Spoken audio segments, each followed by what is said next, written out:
Saudara-saudari sekalian yang dikasihi Tuhan, hari ini kita akan mendengarkan sabda Tuhan Selasa pekan keempat Prapaskah tanggal 16 Maret 2021. Saya Pesatimo dari Paroki Santo Sitabrus, Surabaya. Marilah kita berdoa. Dalam nama Bapa dan Putra dan Roh Kudus. Amin.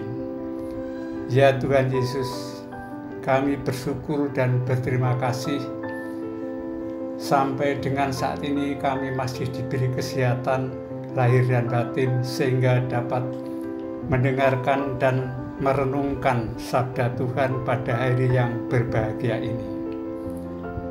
Bacaan diambil dari Injil Yohanes. Tuhan sertamu dan sertamu juga. Inilah Injil Yesus Kristus menurut Santo Yohanes, bab 5 ayat 1-16. Dimuliakanlah Tuhan. Sesudah itu ada hari raya orang Yahudi dan Yesus berangkat ke Yerusalem. Di Yerusalem dekat pintu gerbang domba ada sebuah kolam yang dalam bahasa Ibrani disebut Bethesda. Ada 5 serambinya, dan di serambi-serambi itu berbaring sejumlah besar orang sakit, orang-orang buta, orang-orang timpang, dan orang-orang lumpuh yang menantikan guncangan air kolam itu. Sebab sewaktu-waktu turun malaikat Tuhan ke dalam itu dan guncangan air itu, barang siapa yang terdahulu masuk ke dalamnya sesudah guncangan air itu menjadi sembuh. Apapun juga penyakitnya, di situ ada orang yang sudah 38 tahun lamanya sakit. Ketika Yesus melihat orang itu berbaring di situ dan karena ia tahu bahwa ia telah lama dalam keadaan itu, berkatalah ia kepadanya, "Maukah engkau sembuh?"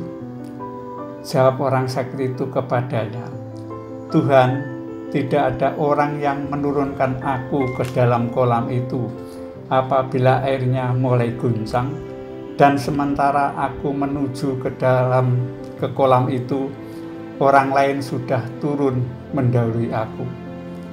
Kata Yesus kepadanya, "Bangunlah, angkatlah tilammu dan berjalanlah." Dan pada saat itu juga sembuhlah orang itu. Lalu ia mengangkat tilamnya dan berjalan.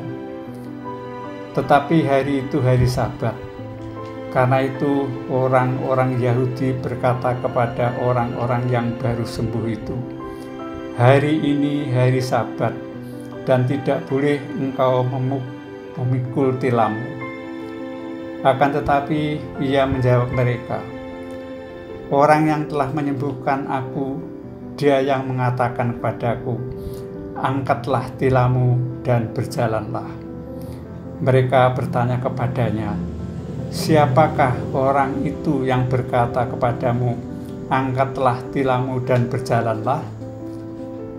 Tetapi orang yang baru sembuh itu tidak tahu siapa orang itu, sebab Yesus telah menghilang ke tengah-tengah orang banyak di tempat itu. Kemudian Yesus bertemu dengan dia dalam bait Allah, lalu berkata kepadanya, "Engkau telah sembuh. Jangan berbuat dosa lagi, supaya padamu jangan terjadi yang lebih buruk."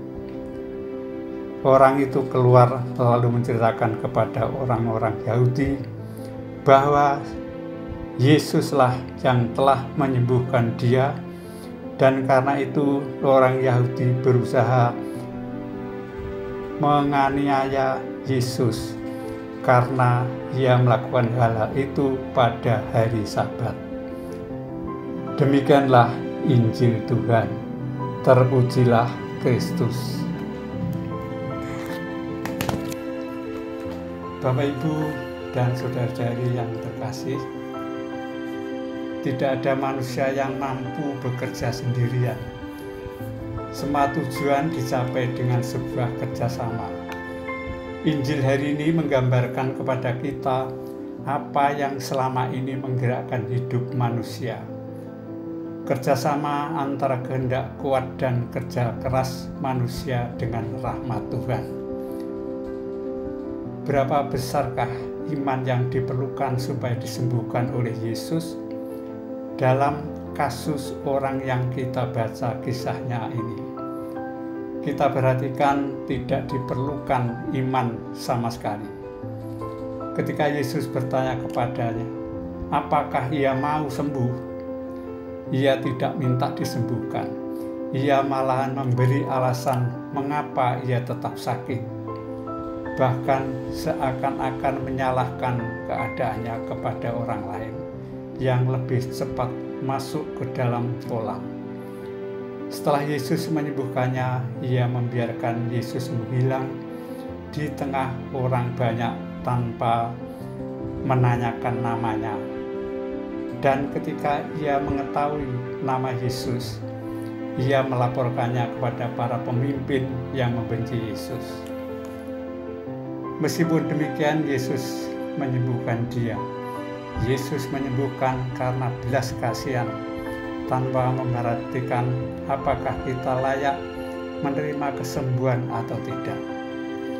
Yesus memberi kita hidup kekal, sesuatu yang tidak dapat kita dapatkan dengan jasa kita sendiri. Yesus mengundang kita untuk mempunyai iman, tetapi ia lebih dahulu mengasihi kita. Apakah dalam kehidupan sehari-hari kita telah menjadikan Yesus Sang Juru Selamat yang menyelamatkan kita, ataukah kita lebih suka mencari sumber-sumber lain? Demikianlah Tuhan memberkati.